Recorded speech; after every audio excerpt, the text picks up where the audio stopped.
cặp Bluetoothខ្លះវាហឺម៉ាកទូរស័ព្ទវាអត់ឲ្យ full function ទេអញ្ចឹងហើយបើបារម្ភខ្លាចពិបាកប្រើ like function អត់គ្រប់ឥឡូវខ្ញុំមាន mode នេះមួយបង្ហាញជូនបើសិនមិញនេះ Ivan វាចូល stop ពី3 mode ដែរអញ្ចឹងហើយតែប៉ុណ្ណឹងថ្ងៃនេះចង់លើកយកពីកាស Bluetooth mode នេះជាផលិតផល Mac Lenses model AR71 វាមកជាមួយនឹង Active Noise Cancellation ទៅចំណុចពិសេសនៃកាស Bluetooth នេះវាត្រង់ថាកាស Bluetooth ទូទៅគឺពេលខ្លះយើង connect Bluetooth វាមាន function អីវា connect ហើយគឺវាស្ដាប់ហើយកាស Bluetooth ខ្លះមួយទៀតគឺវាត្រូវតម្រូវឲ្យ install app ប៉ុន្តែអ្វីដែលសំខាន់ជាមួយនេះវិញគឺវាមានអេក្រង់សម្រាប់បញ្ជាមកជាមួយដោយមិនចាប់ឲ្យបាច់ឲ្យយើង install app ញ៉ៃៗយើងអាចបញ្ជា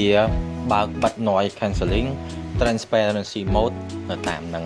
អេក្រង់ហ្នឹងមកពេលបើកប្រអប់មកបងប្អូនទទួលបានខ្សែសាកប្រភេទដូច Type C ទៅ Type C ខ្សែធូបកាសមួយហើយក៏ដូចជាឆ្នុកសម្រាប់ផ្លាស់ប្ដូរទំហំតែ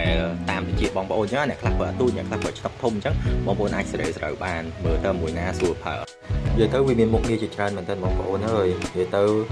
បញ្ជាសេរីសំឡេងសំខាន់ណា Active Noise Cancelling អីបញ្ជាតាមនេះទាំងអស់មិនចាំបាច់ install app បន្ថែមទេជាក់ស្ដែងដោយសារតែមុខងារកាសវាមាន function ច្រើនអញ្ចឹងខ្ញុំមិនអាចធ្វើក្នុងវីដេអូហ្នឹងឲ្យអស់ទេតែសម្រាប់ព័ត៌មានបន្ថែមបងប្អូនអាចឆាតចូល page យើងខ្ញុំបាន LP Phone Accessory Shop ឬ Telegram លេខ010 440 23ដើម